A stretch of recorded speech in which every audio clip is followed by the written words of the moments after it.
We'll start with an introduction by our Deputy Behavioral Health Administration Assistant Secretary, Sean Talbot. Good evening, everyone, and welcome.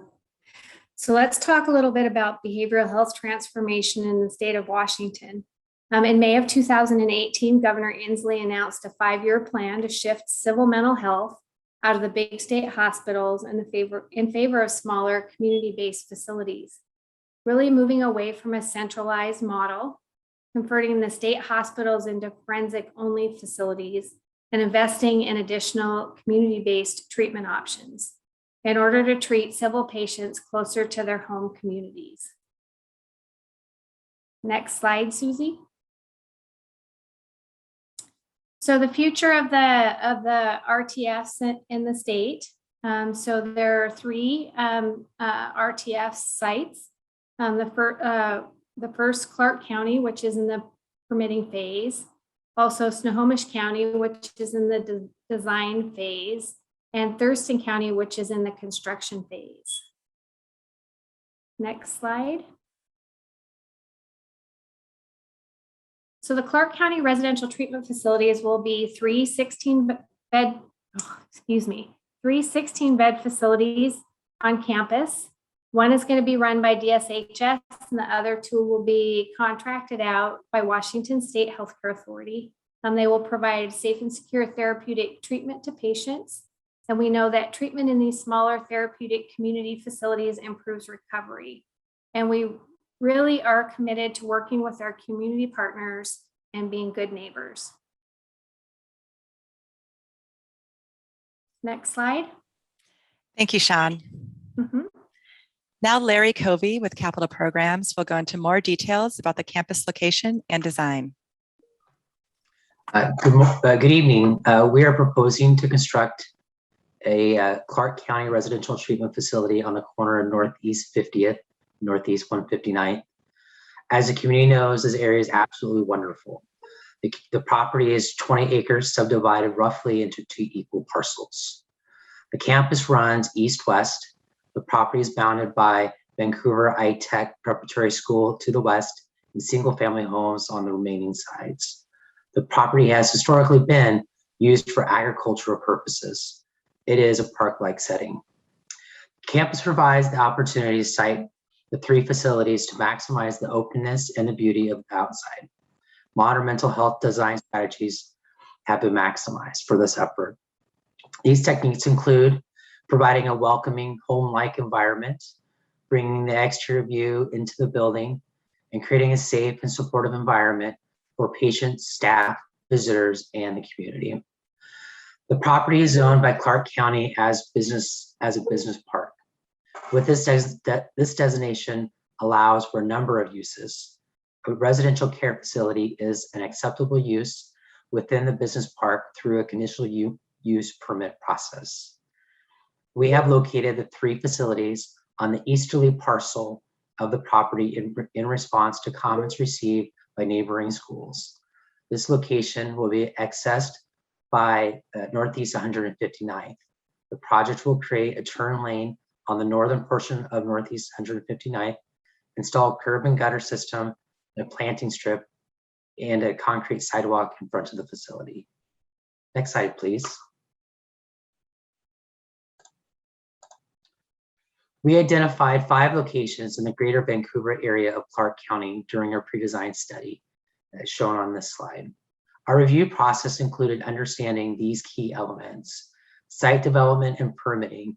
That include ability to permit, and does the site provide proper size, topography, and building configuration options. Site amenities. Are these sites encouraging a healing environment, and can we purchase services from the community? And is community assets. Is there a regional need? Access to additional healthcare facilities, and is there staff availability? We address some of the pros and cons for each property. For example, a pro may have been within 20 minutes or within 2 minutes from I-205, and a con may have included parcel seems expensive when compared to other properties. These qualifiers were used in developing a preferred option. These were not disqualifying qualities. qualities helped to inform our preferred option.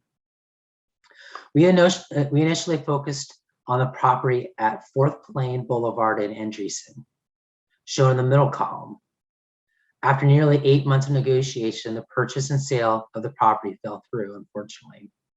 During the negotiation process, a property at Northeast 50th and Northeast 159th was presented to DSHS. The property was logged away as we were already in conversations with our preferred site. Review the 4 remaining properties shown as well as the property at Northeast 50th and Northeast 159th. 3 of the 4 properties were ruled out due to site configuration issues and permitting challenges. The lone remaining property that remained from our original list was located at Northeast 119th and Northeast 72nd Avenue. This property was over twice the cost of the property at Northeast 50th and Northeast 159th. There was a perceived that to be further away from medical hospitals and services, and it was perceived that the permitting process would be slower. And the site configuration, although the site configuration provided flexibility for us. We chose the property at Northeast 50th and Northeast 159th for the following reasons. The site provided a configuration flexibility. It provided access to hospitals. The property was open and serene. The property was more cost effective than the property at Northeast 119th and 72nd. And there was a potential to partner with the WSU Vancouver's academic programs. Next slide, please. The campus design includes 3 16-bed facilities. One will be operated by DSHS and the others by private organizations contracted by the Washington State Healthcare Authority. Each facility will include 13 patient bedrooms with a combination of single and double occupancies. These spaces will include a bed, desk, and a wardrobe for each patient. And as you can see in the image in the bottom right-hand corner, we are providing an opportunity for creativity for each patient in the form of a chalkboard wall. This, we're hoping, will make it be a more personable experience. Also, the facilities will include training and therapy and small group spaces, 2 secured outdoor areas that will always be monitored by staff while patients are outside, and obviously administrative areas to operate the facility. The campus will include sufficient interior roadways and parking for staff and visitors. Landscape will include native plants that will grow and change based on the season. We are using plantings to assist in obscuring views in and out of the facilities. We have been asked to include frontage improvements along Northeast 150th Ninth.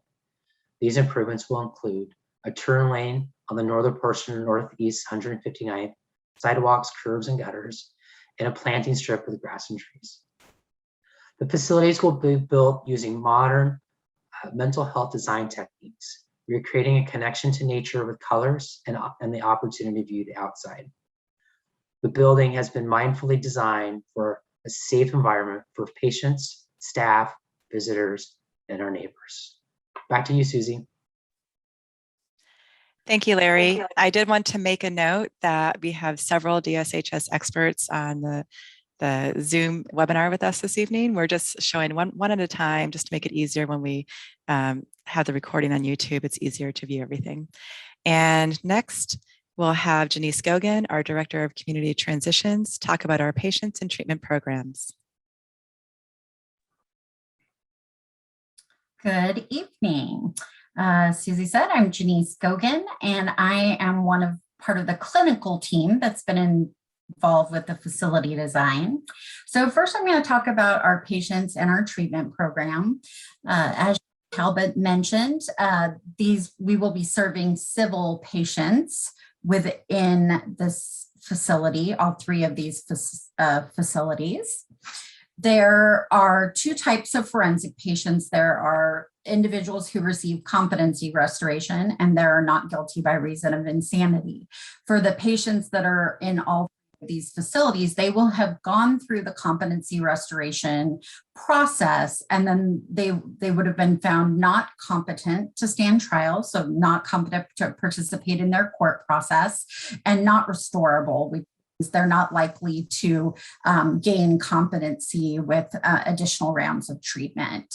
At that point, the court can dismiss the charges, and so there are no pending charges.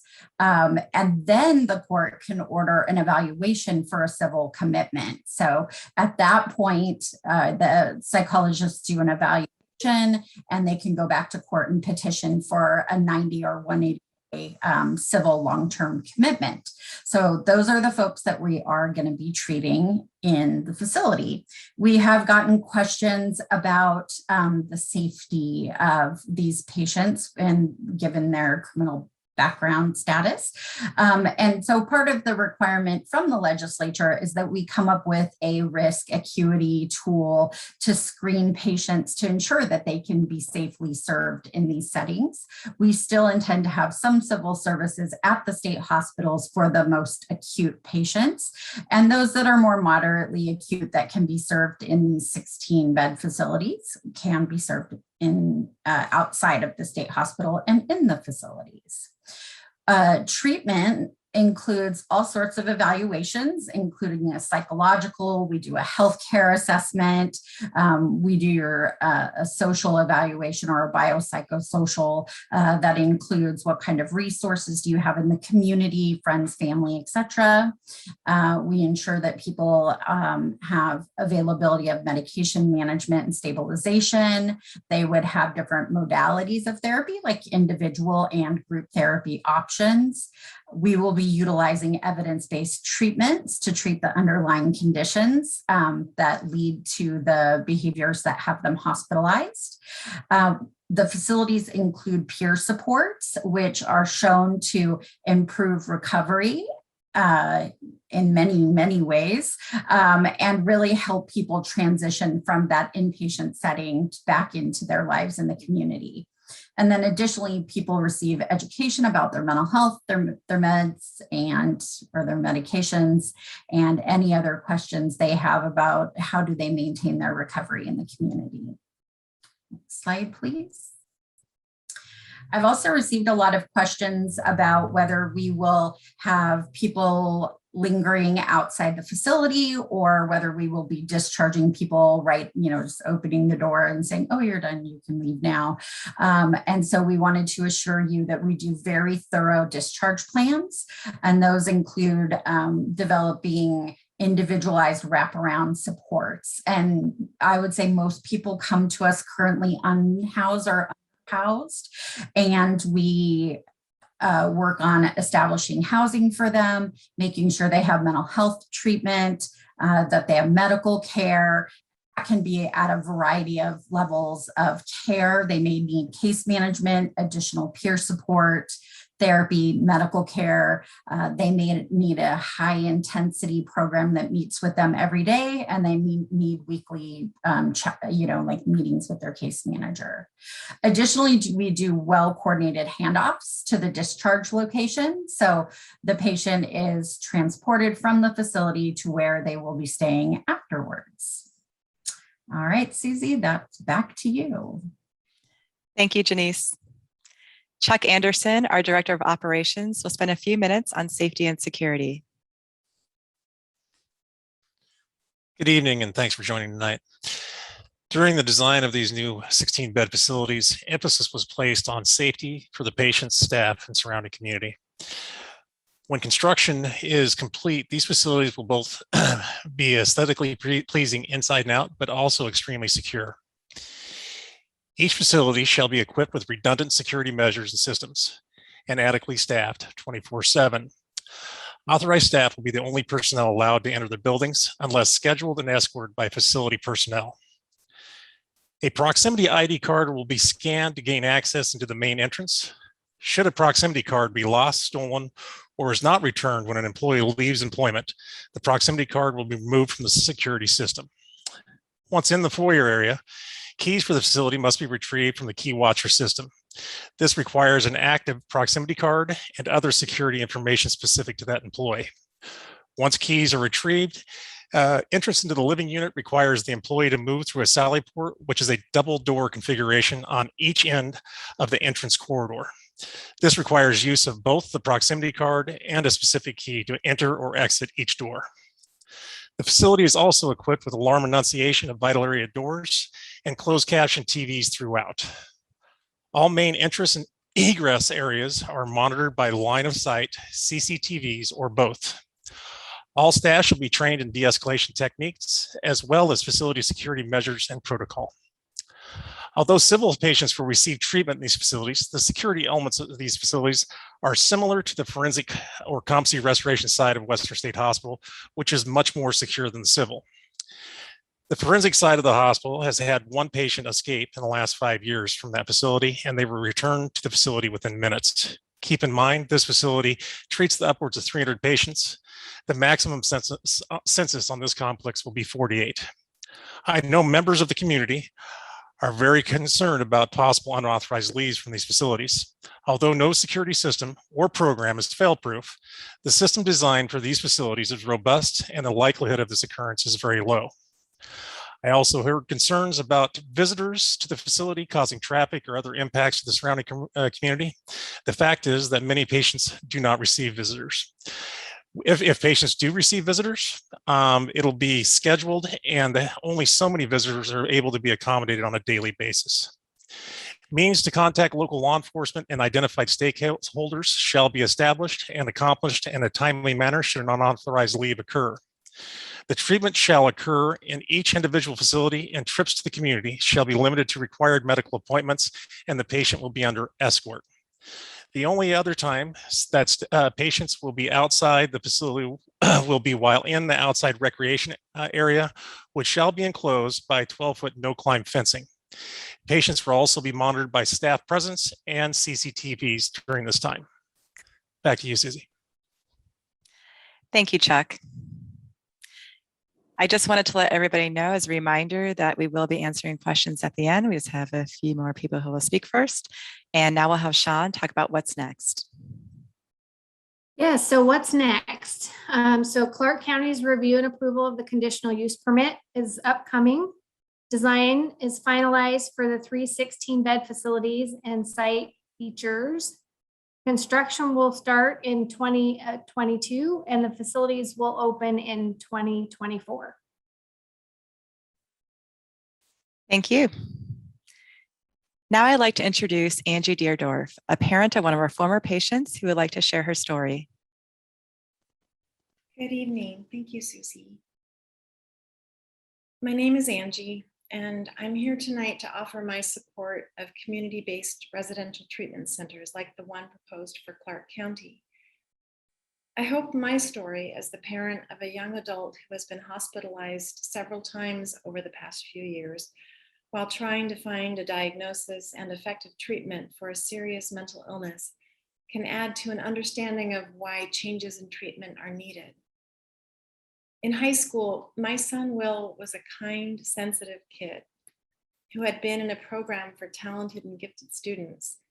He served in leadership positions in school, earned a brown belt in karate, loved to play guitar and piano, write songs, learn new languages, play bass in jazz band, and perform in school musicals and plays. Will was close with his brother, father, and me, and had many friends. By the fall of 2018, Will was a junior at Western Washington University, studying German and linguistics, playing guitar in a band, and working a part-time job. When he came home for breaks, he seemed mostly happy and engaged, working for a local farm, milking goats and selling cheese at the farmers markets.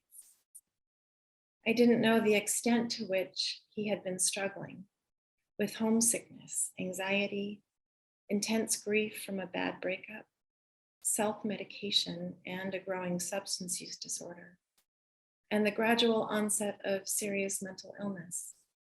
His coping skills had been good enough to hide this from so many people who loved him, even from the therapist he saw weekly. and for reasons we will never fully understand, Will entered a state of acute psychosis with terrifying delusions around October of 2018 and stopped attending classes. It wasn't until I drove to Bellingham to move him back home that the nightmare began for our family. The person who ranted in the back of my minivan over the next 7 hours was no one I recognized. It was clear that this was so much more than a drug problem or a kid unable to manage money or school. This was probably schizophrenia. We had no family history of serious mental illness, and I knew nothing about what to do next. From the winter of 2018 to spring of 2021, the process to find care providers, a diagnosis, and treatment was slow and extremely difficult. I was unable to find a psychiatrist who could see Will. I even had a psychiatric nurse tell me that this case was too challenging to treat. I felt crushed, depressed, defeated, and so scared and terrified for my child. His brother would no longer be in the same room with him or the same house. Over the next few months, he was asked to leave his father's home, my mother's home, and eventually even my home. It took almost a year of living with the nightmare of untreated schizophrenic symptoms, a suicide attempt, lost friends, inpatient chemical dependency treatment in Minnesota, hospitalizations, and homelessness in Bellingham and Spokane, to get Will to make a choice that would prove to be a crucial step on the road to stability. The first interaction with our local provider of public mental health services. Fall of 2019, Will was homeless in Spokane, and I had signed him up for Medicaid. I finally bribed him to go to Frontier Behavioral Health with me for an intake. We sat and waited for 5 hours in that waiting room. When he finally got into the intake assessment, it was determined that he was not stable enough for therapy, and they sent us away without any referrals or guidance. And I had no clue as to how to get him stable enough for help.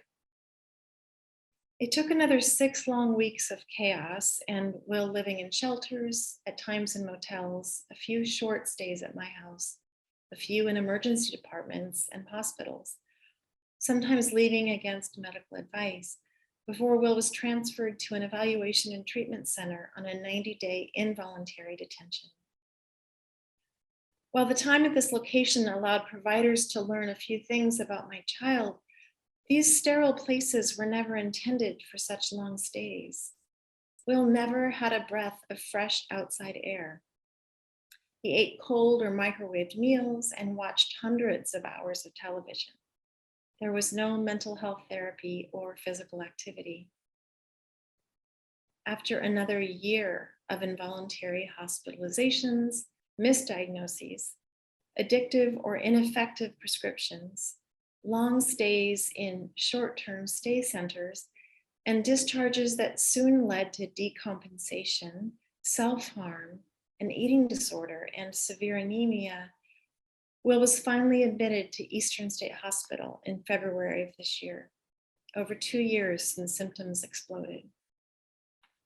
The time at Eastern was ultimately beneficial for Will, but the anxiety and fear associated with going to a huge, old, intimidating state hospital took weeks to settle down and for trust to grow with his treatment team. I truly believe that a smaller, homier environment would have led to faster cooperation with medication management and trust in providers. We were very fortunate that Eastern is only a 30-minute drive from home, so I was able to drive out and deliver books, clothes, and snacks, and even got to visit once. It was so sad to know of the patients whose loved ones were hours away and unable to have that kind of engagement. My son was discharged 5 months ago from Eastern, and thanks to the care of his treatment team and social workers, the transition is going as smoothly as possible, given the seriousness of his condition.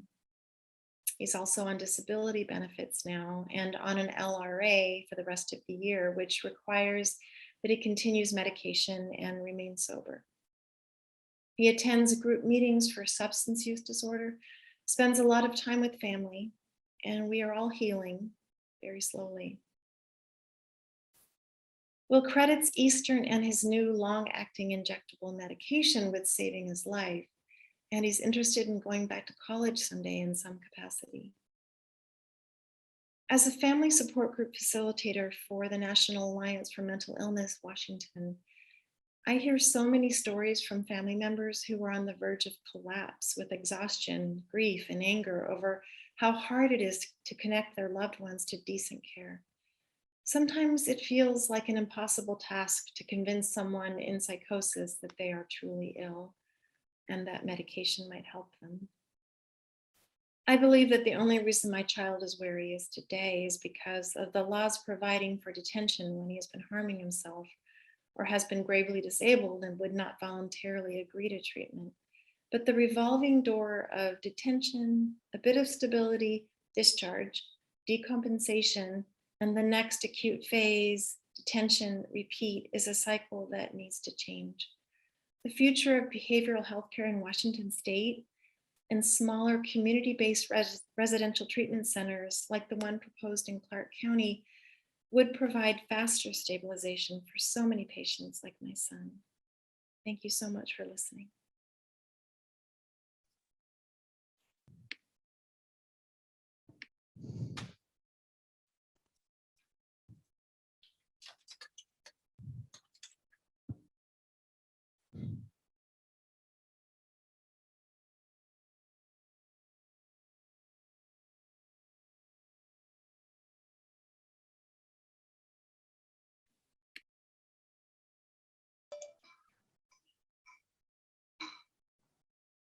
Okay, so it looks like some folks are having some difficulty with their cameras, but I'm gonna step in.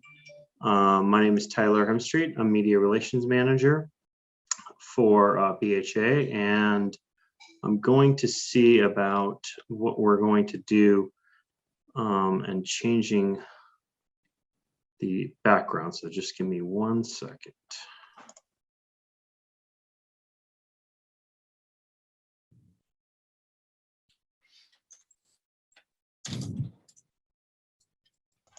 So we're gonna continue here. We really hope that Angie's story and this briefing gave everyone a better understanding of our proposal, our patients, and our program.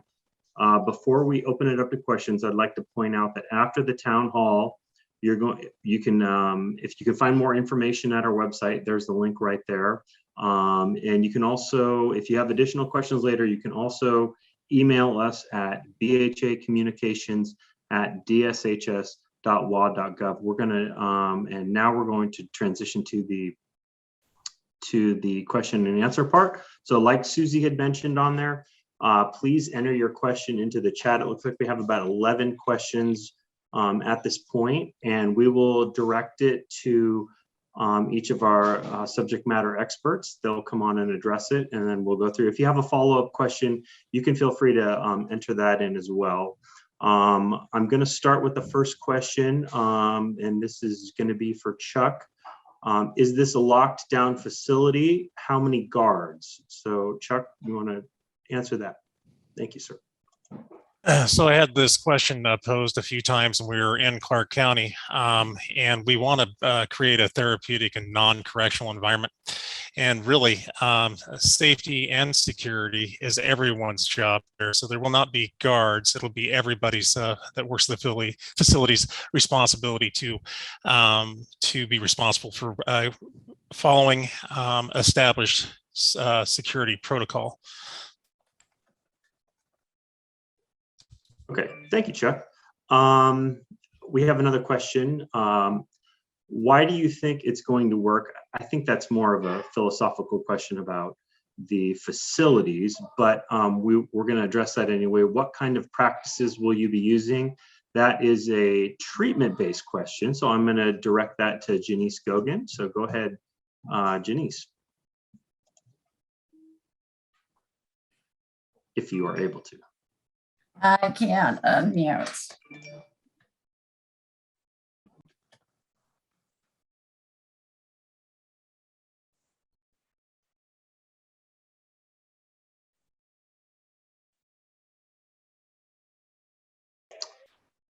how about, Can you? yeah, I can hear you, Janice. Oh, cool. Well, then I'll answer the question even if you can't see Thank me. you. Then that'll work. That's good. Good thing I didn't say anything awful like swearing. Thought I was on mute. Thank you. So we're really excited about this opportunity and to have facilities in the community. The programming is designed to be, the full body wellness. So we've got medical staff on site. We're going to be doing psychiatry, psychology, social work, recreation, physical therapy, occupational therapy, and using evidence-based practices that are shown to improve the behavioral health symptoms and conditions that people are coming to us with. We see people make amazing progress at the state hospitals and transition successfully into the community every day. We believe and we know that being closer to individuals' family support systems only helps to further their growth and development. It provides them more support as they begin to transition back into the community, and we can provide families tools to use to help support them because we'll have more regular and frequent access with them.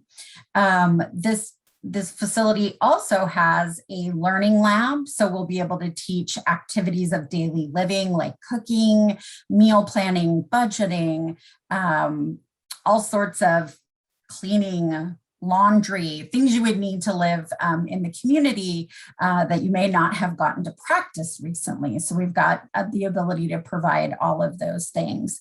There's so much data and support around people being involved in their community, whether through employment and volunteering, do better in their recovery. And so we're very excited to develop this facility in the Clark County area and to serve Southwest Washington folks much closer to their homes. Thank you, Janice. So I did want to circle back on and address the rhetorical question of why wouldn't it work?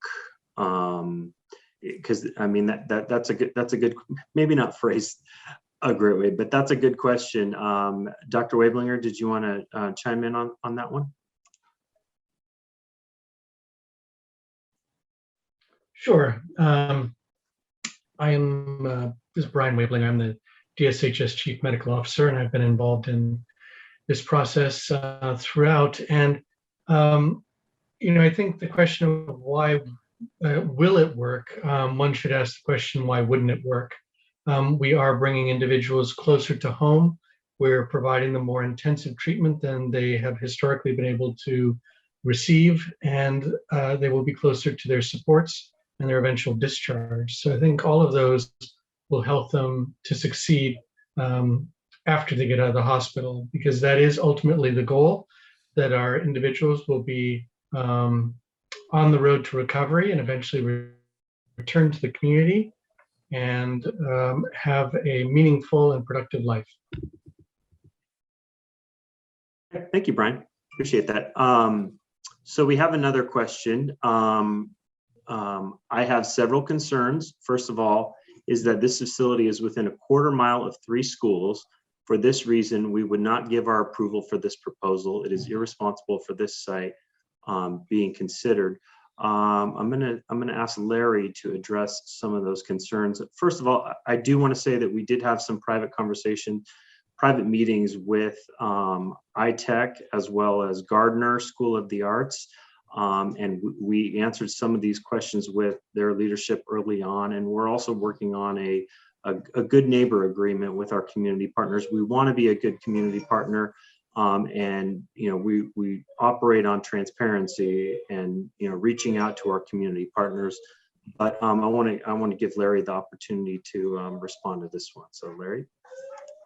Thanks, Tyler. So while it's understandable that the community has concerns about this type of facility sited near schools, there are several inpatient behavioral health facilities throughout the state that are located near schools. We care deeply about the safety of all our neighbors, and we are experienced in keeping both our patients and our neighbor neighborhoods safe through trained staff and secured facilities. At the Clark County facility, at this facility, any trips off campus by patients will be carefully planned and will include staff members for escorts. Thanks, Tyler. Thank you, Larry. So we have a question about explain what a non-climbable fence is. Good question. I think that's Chuck. Did you want to take that one, please? Sure. So we looked at several different fencing options when we went into design phase. And so from a distance, the fence that we selected, from a distance, it would look like a tall black cyclone fence. When you get closer to the fence, you'll see that it's a thick, robust mesh that's very close together and almost impossible to get your fingers into to get a foot or hand hold. That'll be put down with a concrete barrier underneath, so very difficult to climb, and you won't have the tools to dig underneath it. I saw another follow-up question. Again, CCTVs monitoring this area as well as staff. So a very difficult fence to climb. Okay, thank you, Chuck. I guess we can kind of stay in that area. Chuck has a background in corrections, but he works for DSHS, so he has a lot of knowledge base on this. Are there going to be trained guards, and how are fire exits guarded? So again, the question came up earlier, and it was asked when we're in Clark County, we want a therapeutic environment, a non-correctional environment. So we're not going to have people with uniforms on, with badges. So your traditional guard, it's going to be security. Is going to be everybody's responsibility that works inside the facility. So the fire exits through design with the fire exits. Through fire code, we cannot just have them locked and just open them ourselves, but they will not open until sprinklers are activated inside the building. So it will not open on a fire alarm. It will only be with sprinkler activation. With that, with the design of the building, it should be ample time to get to the outside of the building and control that if it does take place. Thank you, Chuck. I'm gonna stay with some of the questions about the patients and those who will be seen there. I have a question. Will there be registered sex offenders housed there? Janice, I believe that is for you. Yeah, and so we definitely want to use the word treated instead of housed, since it's not a correctional facility and is a treatment facility. We treat people whoever are detained for a civil commitment, and that might include registered sex offenders. They would be securely treated within the facility. We follow all registration requirements. We develop the same thorough transition plans for them into safe housing. I do get asked a lot of questions about discharging for sex offenders in my role as Director of Community Transitions. And I just like to sort of reinforce that idea that it's so much better to have a thorough, safe discharge plan where we know where they're located, they're getting supportive services, they have safe and adequate housing, which is much better than the alternative of being transient and not knowing where someone is. So our discharge plans are very safe and thorough. Thank you, Janice. Okay, we're gonna shift gears a little bit. We're gonna talk a little bit about traffic. Traffic is already a safety concern. High-tech traffic is already making the county road a hazard. On top of that, the road itself has several blind spots, making it a high risk for head-on collision. What's more, such proposed facility deserves access to public transit. A residential zoned area is not appropriate for an involuntary mental health facility.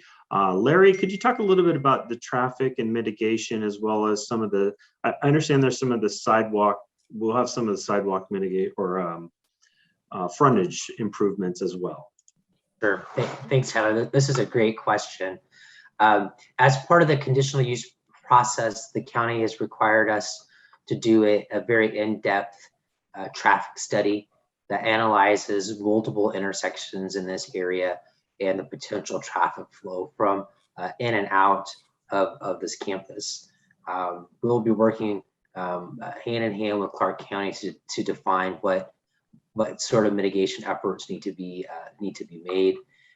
One of those happens to be the turn lane on the northern portion of Northeast 159th along the parcel. Related to public transportation, that's definitely something that I think we as a program can work on and try to figure out a solution that works best for the neighboring communities as well as us. And then for mitigation of traffic from to and from, it's our hopes is to work with not only the DSHS facility but the other two operating facilities to provide a staggered stop times for shifts to try to mitigate increased traffic flow, or at least minimize as much as possible that traffic flow. Thanks, Tyler. Okay, thank you, Larry. I'm going to shift gears and go a little bit about back to the treatment and our patients there. We have a question about what types of behavioral health issues or disorders will be treated at this facility. Janice, you want to handle that one? Absolutely. So we primarily treat individuals who are experiencing psychosis, which means either hearing or seeing things that others are not hearing or seeing. That could include a diagnosis of schizophrenia. We also treat individuals who have diagnoses referred to as schizoaffective disorder, and that would be having a mood disorder like depression or bipolar disorder, and also having psychosis with that is still present even when the depression or mania is stable. For the bipolar disorder, we do treat quite a few people with bipolar disorder that may be in a manic or depressed phase. And that's the majority of what we treat. We do see some additional disorders. Sometimes people have multiple disorders that get included in there, but primarily those are the majority of the disorders that we treat. Okay, thank you, Janice. I want to talk a little bit about just a kind of a general thought, and I think this is reflected in some of the questions. Just kind of Janice and Dr. Wablinger, if you can just talk about kind of the general concept, because I know people have some concerns about this. If patients were to get out of the facility on an unauthorized leave, what is the misconceptions about if they're looking to harm others, or what is their mind state, their mental state if they're coming out of the facility on an unauthorized leave? Well, it's hard to predict someone's mind state when they're out anywhere, honestly. But we're treating people that have already been screened. So again, our highest risk or acuity individuals are being served in the state hospitals. So the risk that individuals present if they were to leave the building is a little bit hard to determine. Although when we've seen that happen, we've not seen any assaults arise from that in the last at least 5 years that I've worked at DSHS from the state hospitals. And so it wouldn't be something that I would say would be highly irregular if someone left and were looking to harm anyone. Dr. Wablinger, would you like to add to that? I think it's a general misconception around mental illness that those that are mentally ill are more dangerous than the general public. And often individuals in mental health crisis react in an aggressive manner when they're unstable, when they're cornered. But if left alone, they often would not have that kind of reaction. And once treated, we are actually screening individuals, and those that would be very unstable and needing more intensive treatment would most likely not go to this facility. Is that did you want to add anything else to that? Yeah, I guess the only other thing I would say, it's very unlikely someone would get out of the building itself or out of the fenced yard itself. We do transport people for medical care. And again, unless it's emergent medical care, individuals would be screened. People with a history of elopement attempts would be treated at the state hospitals. So we're ensuring that we're taking every precaution possible, but the risk is not it would be highly irregular for this to happen. Thank you, Jenny. And I think there's sort of an additional question that often goes along with it, that they will actively seek out individuals to harm them. And usually they're just wanting to get out of the facility and they want to go home, as opposed to going on a mission to harm someone. So I think that's sort of another misconception. And that's a long-standing societal misconception. Yeah, agreed. Thank you both. I'm going to shift gears again. I'm going to go back to facilities questions for a minute. We have a question, Larry. If you could talk about the 4 previous locations, maybe that were in the pre-design study, and just address a few of the reasons why those sites were not pursued and this site came onto the table. Thanks, Tyler. So when the preferred option at 4th Plain and Andreessen, that site was, we weren't able to purchase that property. We evaluated the other 4 sites as well as the property at Northeast 50th and Northeast 159th.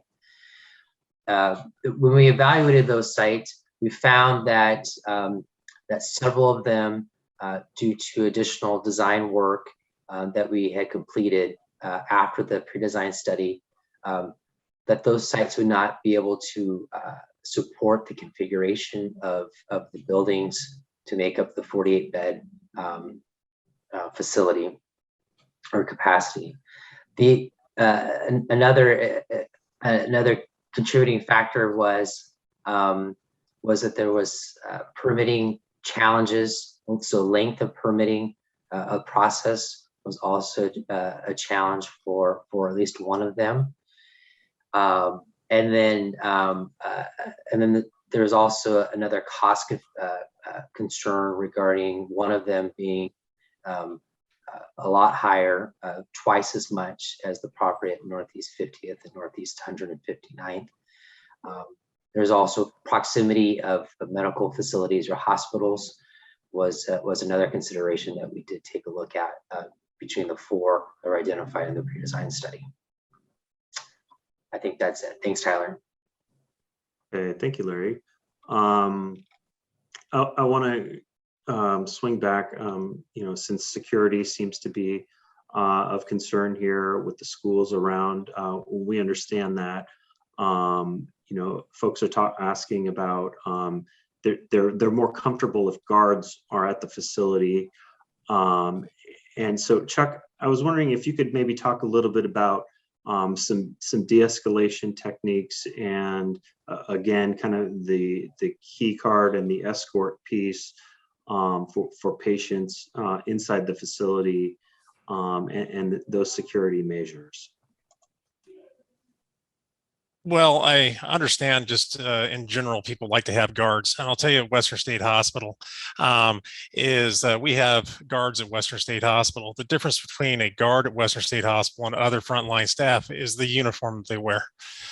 So security is everybody's responsible at Western State Hospital, and it'll be everybody's responsible here. But we chose with this to make it a therapeutic environment is not to have people in uniform, and so you have people who are going to be performing guard-like duties or security duties, but they're not going to be in a uniform with a badge. There's another question I saw there. So it's hard to climb, not unclimbable. Nothing's unclimbable, but I can tell you, of anybody I know, it would take them. Almost anybody I know could not climb it, and the handful of people I know that could climb it would take them an extended period of time to get over this fence. If you want to look at them online, we can show you what kind of fencing is going up, but it's very difficult to climb. And this is Janice. I just wanted to add that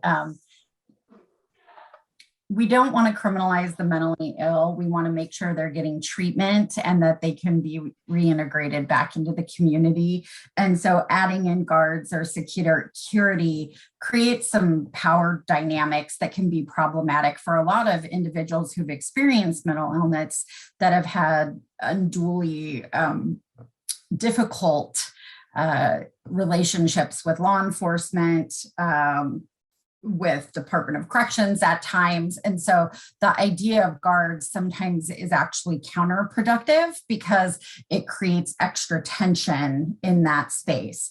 Tyler did ask about some de-escalation techniques. So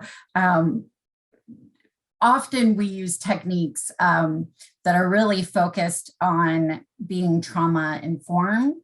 We do a lot of active listening. We try to identify what the feelings the person is having, why they're having those feelings, allow them to be heard and understood. That resolves a whole lot of trauma or a lot of escalation because people aren't feeling heard often in that space. And then we try to offer some sort of solution to help them feel like their needs are being met in that situation. So lots of great de-escalation techniques will be taught in these facilities, and skilled mental health staff are a great way to help de-escalate, where sometimes adding a guard or someone, as Chuck mentioned, in a uniform can somewhat escalate the situation. This is a great opportunity for individuals to learn how to talk about their feelings, identify why they're so upset, help identify what it will take to get their needs met, and is a great part of their recovery journey. Thank you, Janice. I'm going to actually stick with you. We have a question about the maximum length of time a patient can stay at this residential treatment facility. So if you can just talk about the timelines associated with this. Sure. So individuals can stay as long as they meet detention criteria, which is fairly strict criteria.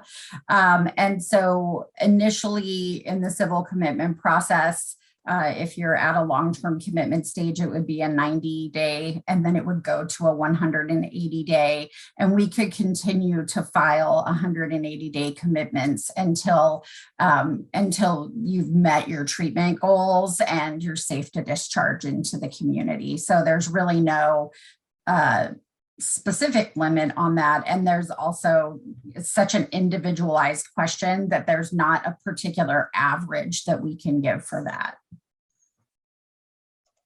Okay, thank you, Janice. I'm going to kind of combine this next question. We have a question about treatment providers, say, being close to the community and the family is one of the benefits of the location, but there's talk that less than 10% of the patients receive visitors. Can we kind of clarify on what kind of impact visitors have and how much we will expect that to be a piece of this puzzle? Yeah, sorry, this is Janice. I was just trying to recall if I've ever heard 10% receive visitors, and where that statistic came from.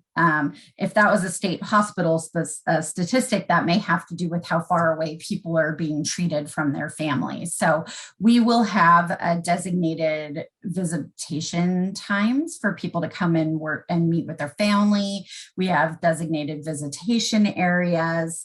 We include family with the patient's permission in their treatment planning, discharge planning, and developing ways to help support the individual when they return to the community, and helping getting them connected to services like NAMI, and just supporting the person. So I can't speak to the number of people that will be visited by their families, but they will be part of their therapeutic journey at the facility, or they will be able to be. Okay, thank you, Janice. I'm going to go to, we're going to talk about timelines really quick. Larry, if you could take this one. When will the next permitting hearing be scheduled and for what date?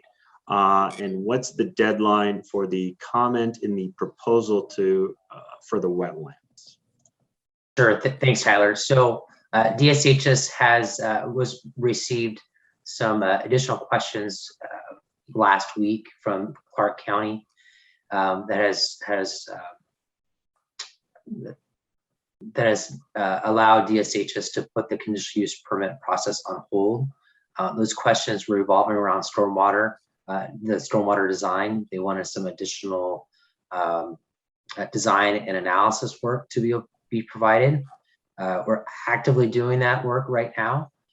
We hope to be able to provide that information and to have discussions with the county development engineers in the months of December and January, and hopefully we'll have a hearing examiner hearing at the end of January or February timeframe.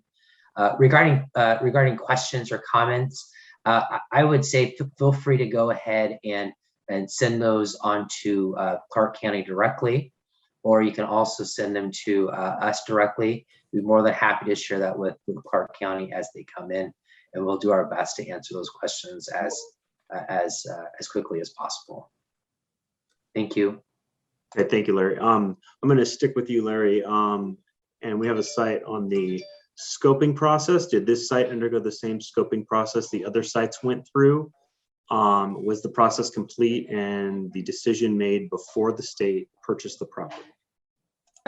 Yes, the property at Northeast 50th and Northeast 159th went through the same review processes as the rest of the properties that we looked at in Clark County, and that process was completed prior to initiating the purchase of the property. Larry, could you also just talk briefly about the zoning? And I know there were some zoning questions about some of the other properties in the pre-design, but talk about the zoning for this property as well. Sure. So this property is zoned as business park. That's the official zoning criteria that the county has put on this property. The zoning business park is kind of a wide swath of a variety of different uses. The other properties that we looked at were mainly community commercial properties, and we took a look at those as well. We did call and have a conversation with Clark County Development Office regarding this property at Northeast 50th and Northeast 159, regarding the use of the property prior to any kind of conversations with real estate folks or a purchase of the property, to make sure that this use would be allowed either through a conditional use permit or allowed permitted allowed within the business park zoning designation. Okay, thank you, Larry. Okay, I have another question on the patients having to do with and treatment. Patients most likely would have committed if we can talk a little bit about the criminal offenses and the forensic patients, what type of criminal offenses are we talking about, misdemeanors or more serious offenses? Janice and Dr. Wablinger, could you address that? Yeah, it could be misdemeanors or more serious offenses. A lot of times when individuals' mental health is not stable, they may have behaviors that are not like their behaviors when they're in recovery. And so, as long as they meet that civil commitment criteria, we would take them and help them recover so that we can get them back to the community and into their lives. Dr. Wablinger, do you want to add anything to that? By statute, only a few misdemeanor cases can come to the state hospital. The vast majority of misdemeanor cases are treated in the community. So that creates a selection criteria. So, and that's been in existence for some time. Okay, thank you both. Larry, I'm going to come back to you just talking about the permit. We have a question. What will you do if the county does not issue the conditional use permit? That's a very good question, Tyler. We kind of, I would say we haven't really thought that far out. We feel pretty comfortable that we've provided the county with the necessary paperwork and justification for this use on the property at Northeast 50th and Northeast 159th. However, if the hearing examiner does turn down the conditional use permit, we will need to work through finding a new location, presumably somewhere in the Vancouver area, in the vicinity of Vancouver, and we'll have to start again. To be honest, we feel as though that Clark County has a real need for this population and behavioral health, and we feel confident that we need to provide as much support as we can in the county. Regarding this property, if we did have to move on, we would need to take a look at any other future uses that the department or the legislature requests us to look at, and or the potential of selling the property in the future. But at this point in time, we're really focused on getting through the conditional use permit process and understanding, and getting prepared for the hearing examiner's hearing as well in the future. Thanks, Tyler. Thank you, Larry.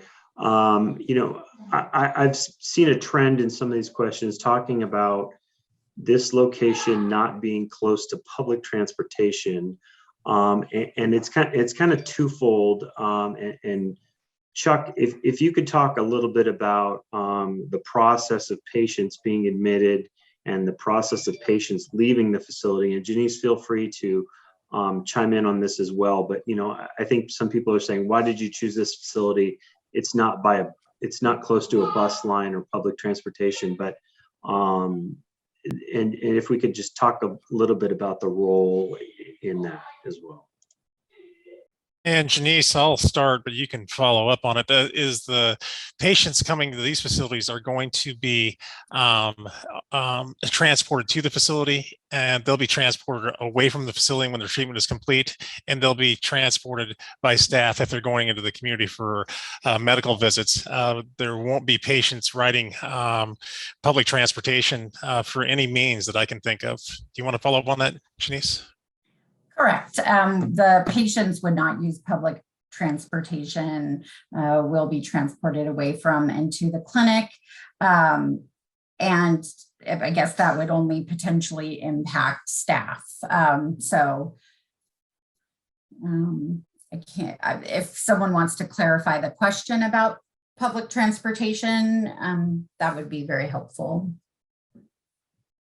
Janice, I think it was just more generally about patients coming in on a bus or leaving on public transportation, or having that accessibility to public transportation. But I think we so yeah, these facilities will not be taking any patients directly from the community. They would be coming from another facility or hospital, and that's generally an ambulance transport, and then we do the transport away from the facility. The other piece is that we don't provide any kind of outpatient services. So individuals would not be coming in to, appointments and then leaving. So they would be inpatient the whole time they're there and then discharged to the community. And if we could just clear that up, that this isn't, none of these three buildings will be providing outpatient care, correct? That's correct. And I know in the original plan, there was a step down unit. And so there's been some confusion around that. In this last legislative budget, it did say that all three units will be 90 and 180-day civil inpatient units. So we will not be providing any kind of outpatient treatment at these sites. And actually, we have a good, there is a good question about visitation hours for patients and their families, coinciding with when the school is the most busy. I kind of feel like that's a 10,000-foot question at this point in the process, but could either Dr. Wibling or Janice, could you address that? Sure, we generally recommend that that visitation is outside of our regular treatment hours, which will be throughout the day and often during the school times. That doesn't mean that we would never have visitation during school hours. I don't expect it would be a high volume of traffic or visitation that would be impactful during the day, as it would be staggered if it occurred. And yeah, typically visits are later in the afternoon, or I mean that's generally when they happen. I don't see how it would interfere there. Unfortunately, many of our patients, although we want them to be near their family and encourage rebuilding those relationships, the path to hospitalization often leads to them losing connection with their family. And so unfortunately, many individuals in mental health crisis and stabilization do not get many visitors from outside.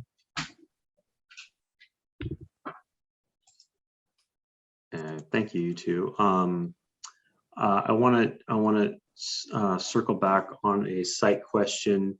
It is a good question, and I think we briefly addressed it. But Larry, if you could just clarify, we have a question. Are the other 4 sites completely out of the picture after all that scoping work? I understand that a few are maybe not on the market anymore, and some are not available anymore. Is that true, Larry? Could you elaborate on that? Yeah, I would say they are not out of the picture at this point in time. We did some additional legwork the last couple of weeks regarding if these properties were still available, and I know of one that probably is still available on that list. And then I'm going to address a couple of these questions. Chuck, this is kind of for you and kind of for Janice as well. And we talked a lot about this in the beginning about a civil facility like this versus corrections, and the ability to build a facility like this where we need to be close to a transportation corridor so that psychiatrists, psychologists can get there, and our nurses can get there as well, versus citing something like a corrections facility quite far. And I know that Chuck has talked about something like this before. Any way you turn, there's going to be a school or a church or a daycare facility. Chuck, we talk a little bit about the placing of this? And Larry, you can chime in as well. As far as site selection goes. And I know folks are complaining, folks have some comments and questions about sidewalks and frontage improvements. And, we're working our way through that, but, just the overall choosing of a site for a facility like this is different than if we were to cite a corrections facility. Okay, I can start the answer, and then possibly Janice or Larry can pop in. When I was with the Department of Corrections, we did build some new facilities during my time there. And oftentimes the facilities were received with open arms because they were in depressed areas, and there was jobs that weren't available prior to the correctional facility going in there. The tough thing we have with these facilities, and Janice can weigh in, is staffing the facility. You staff a behavioral health facility with different personnel than you do a correctional facility, and that really gets us tied to large metropolitan areas. So I-5 corridor, that's where the majority of our patients come from. We are looking in the future of placing one in Spokane and possibly the Tri-Cities, but it's almost impossible to place one of these facilities in a remote area and get staff to work at it. And then on the I-5 corridor, many places, I live in the sticks outside of Yelm, and I live next to a church and across the highway from a private grade school. And I live out in a remote area, but it's very difficult to find any ground on the I-5 corridor that does not have other things around it.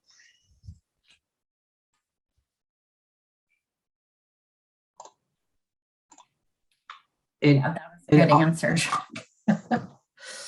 I'll go ahead and add to that as well. And part of the use of this facility is really defined by zoning, and the majority of zonings that allow for this use is commercial, and commercial zones do not typically are not found in remote residential or agricultural areas.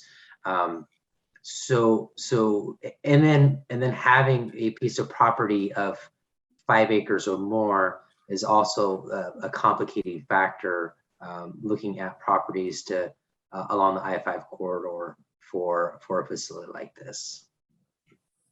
I hope that's helpful. Thank you, Larry. I did have another question in the chat talking about a good neighbor agreement. And I'll just give you kind of a little example of what we are working on, the framework of an agreement with Gardner. It has to do with being a good community partner, and we want to get this facility involved with our community partners in this region.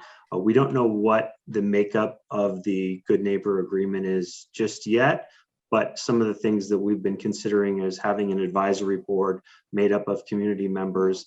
If they want to come in to the facility, go on a tour, talk to some of the employees there. We've also approached WSU Vancouver, and I know that they have some desire to incorporate some of their nursing students to shadow. I know we're quite far away from this at this point, but that's preliminarily what it could look like. Larry, did I miss anything on that? I know we were still working on that.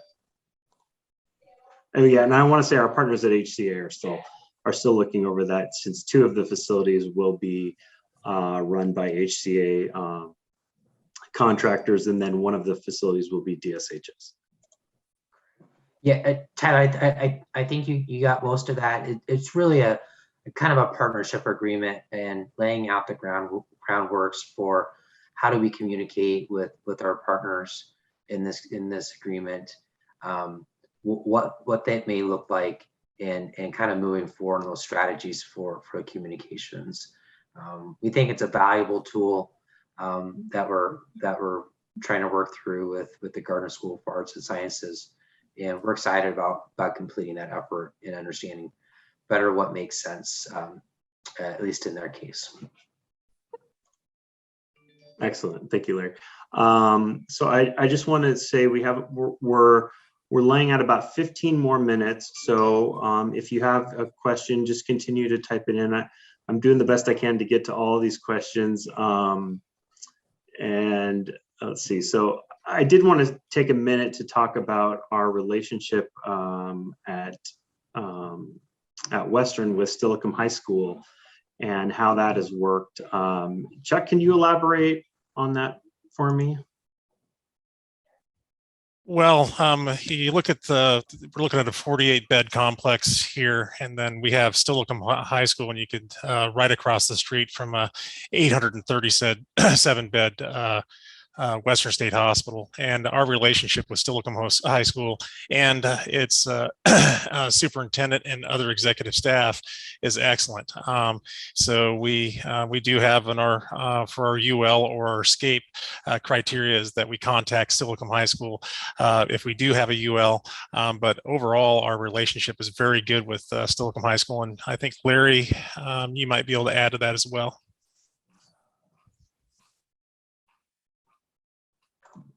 Well, we're going through a similar public process at Western State Hospital regarding putting together a master planning document with the city of Lakewood. And through that process, we communicated with Steilacoom High School, as well as the district office as well. And they were very supportive of that process throughout the conversation. And in fact, they've offered to communicate with other colleagues as we talk with folks in the Clark County area as well. So it has been positive, and we continue having those conversations with them, and we hope to have those same conversations with both Battleground School District, Vancouver School District, and the Gardner School for the Arts and Sciences as well. Okay, thank you, Larry. I do have a question about staff members there. I think we've talked a little bit about that, but folks are also curious about what training will your staff receive and what criteria will you have for staff hiring? Will you be requiring a certain amount or years of psych background for new hires? That may be a question for Janice and our HCA partners as well. Annette, if you want to chime in on that as well. Annette, do you want me to start? Go ahead and start, Janice, and then I'll fill in. You know, a lot of what HCA is going to procure for is going to be based on the work that we're doing collaboratively between our agencies. And love to hear you go first. Okay. We've got a draft of our staffing model for the facility already. And so it's a really wide range of mental health and medical professionals. So we will have services from RNs, so registered nurses, licensed practical nurses. We will have either a psychiatric ARNP or a psychiatrist on staff. There will be social workers, individuals with master's level therapist degrees, bachelor's level degrees, peer supports. And then we also have our mental health tech class, which is at a minimum has a high school education. So there's a lot of training that will be provided to these staff on de-escalation, on mental health, on treatment intervention. So especially for those that are attending WSU, this might be a great opportunity since they're 24/7 facilities that if you did need to work and attend school, there would be some jobs on swing shift or possibly night shift if that fits with your schedules. That's really awesome.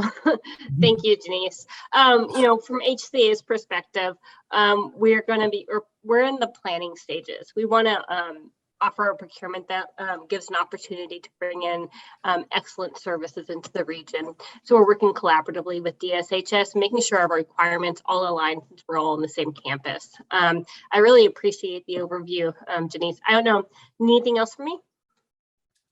I think so.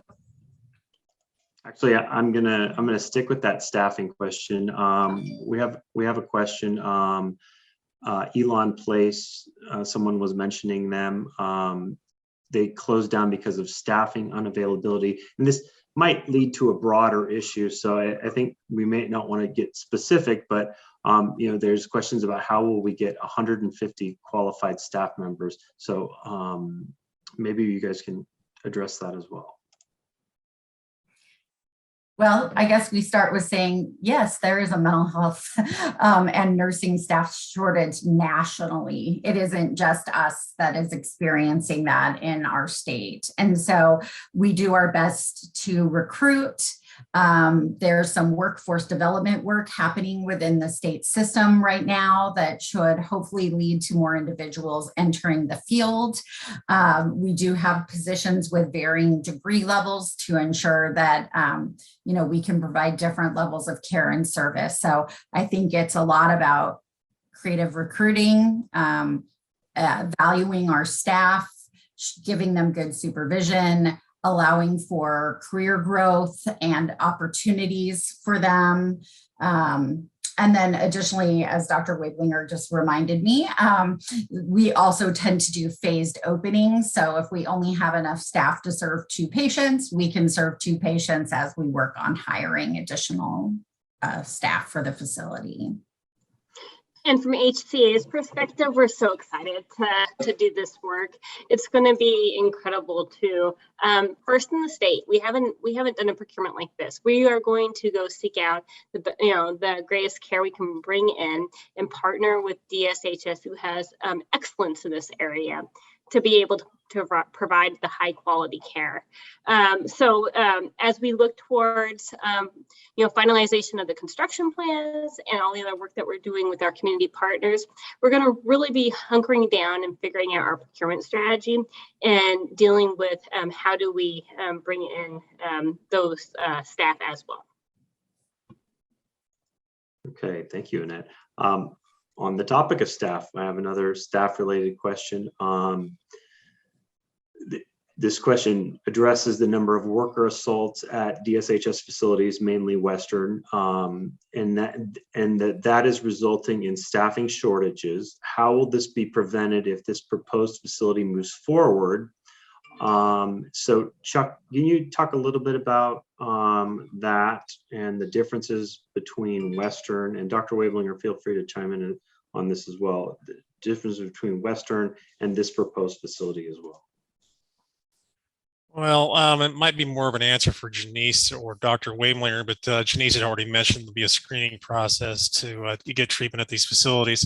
I know when I was down in Clark County last week, there was one neighbor that was under the impression that the worst or most difficult patients in the state were going to be in a facility, and they identified which building they thought it would be.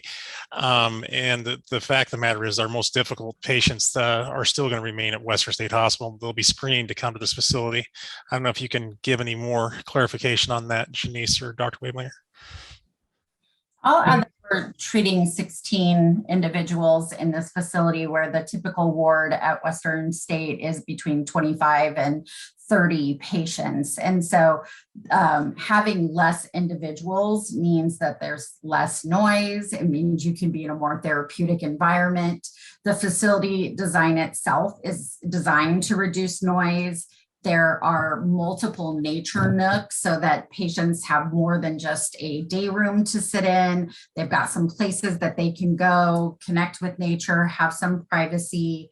There's sensory rooms where they can go in and have access to some therapeutic tools that help with soothing and self-soothing, and then teaching our staff trauma-informed care, using trauma-informed care, but teaching techniques to be compassionate and understanding of people's trauma backgrounds and how that impacts the de-escalation should actually drive down violence significantly. Additionally, a lot of the violence in the state hospital has to do with coming straight from jail and not being on medications. And so there's an initial amount of stability and stabilizing that has to happen. With the individuals coming to these facilities, they would have already received treatment and come to us with that in mind. Dr. Wablinger, do you want to add to that? Well, I just wanted to say that, over the years, we have benefited from, various interventions for de-escalation and appropriate interaction with clients, and bringing in a new group of individuals. They will have sort of the latest techniques in managing patients. And so I think that's actually a plus. And as you said, there will be a screening process. And given the location of these facilities and their reliance on internal staffing, they won't be able to manage, very, significantly decompensated individuals. And that's why we've consistently talked about the state hospitals managing the most difficult patients. Thank you, guys. Larry, I want to circle back on a couple things. We have a question about with such a requirement of notification to neighbors within 350 feet in such a low density area, how many neighbors does that include? And do you think this is sufficient community notification? Sure, thanks, Tyler. Frankly, I'm not exactly sure how many neighbors Clark County has sent out notifications to. That's something that we could research and get back to the individual that's asking the question. Do I think it's enough? It might not be enough. We have tried several different venues to communicate the project and what we hope to do at this location. As I said before, we've had discussions with both Battleground School District as well as Vancouver School District, Gardner School for the Arts and Sciences, WSU Vancouver. We've also been in multiple publications. It's on our Facebook account, Twitter, and so on and so forth. And that's kind of been our outreach so far. I think that's it, Tyler. Hopefully. Okay, I'm going to keep it to you, Larry. If you could just remind folks of kind of the timelines as far as how the process moves forward from here on out. I want to remind people that this is we hosted 2 public outreach events, one last week in person on our WSU Vancouver campus. This is our second, the virtual. We are recording this meeting. We will have it on our project page for the Clark County site. And then Larry's just going to detail a little bit about the next steps from here and the timeline that we are looking at. Sure. So we're kind of in an interesting timeline right now. DSHS, we requested to put the conditional use permit process on hold, and that hold is answering some additional in-depth questions regarding stormwater and the engineering and study of the site. We hope to be able to get that additional engineering and analysis completed within the next month, and then move on and have conversations with Clark County so they can prepare their staff report. We are hoping to have a hearing examiner hearing roughly in the end of June into February, end of January or February timeframe. Those are based on schedules that we don't have control on, but we're going to do our best to get them the good information that they're requiring. Once the hearing is done, there will be the hearing examiner will have a period of time where they will issue their decision, and then there will be an appeal process on that decision. Depending on if the hearing examiner approves the conditional use permit, then we'll enter into a plan review process with the county, and then hopefully have permits in hand for a start of construction in the summer of 2022, and then a completion in the fall of 2023 into 2024, depending on things go. I might also add that we did reissue the SEPA decision as well.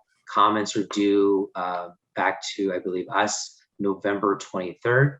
So if you did receive any of our publications and announcements, feel free to get us your comments. We'd be more than happy to address those comments accordingly. But moving forward, we're very excited about the project and very excited about the potential of serving Clark County in this capacity. Thanks, Tyler. All right, thank you, Larry.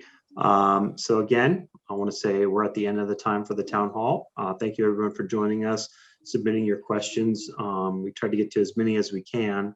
Again, if you'd like more information, you can visit the website there. You can also email additional questions, bhacommunications@dshs.wa.gov. Thank you everybody again. Have a good night.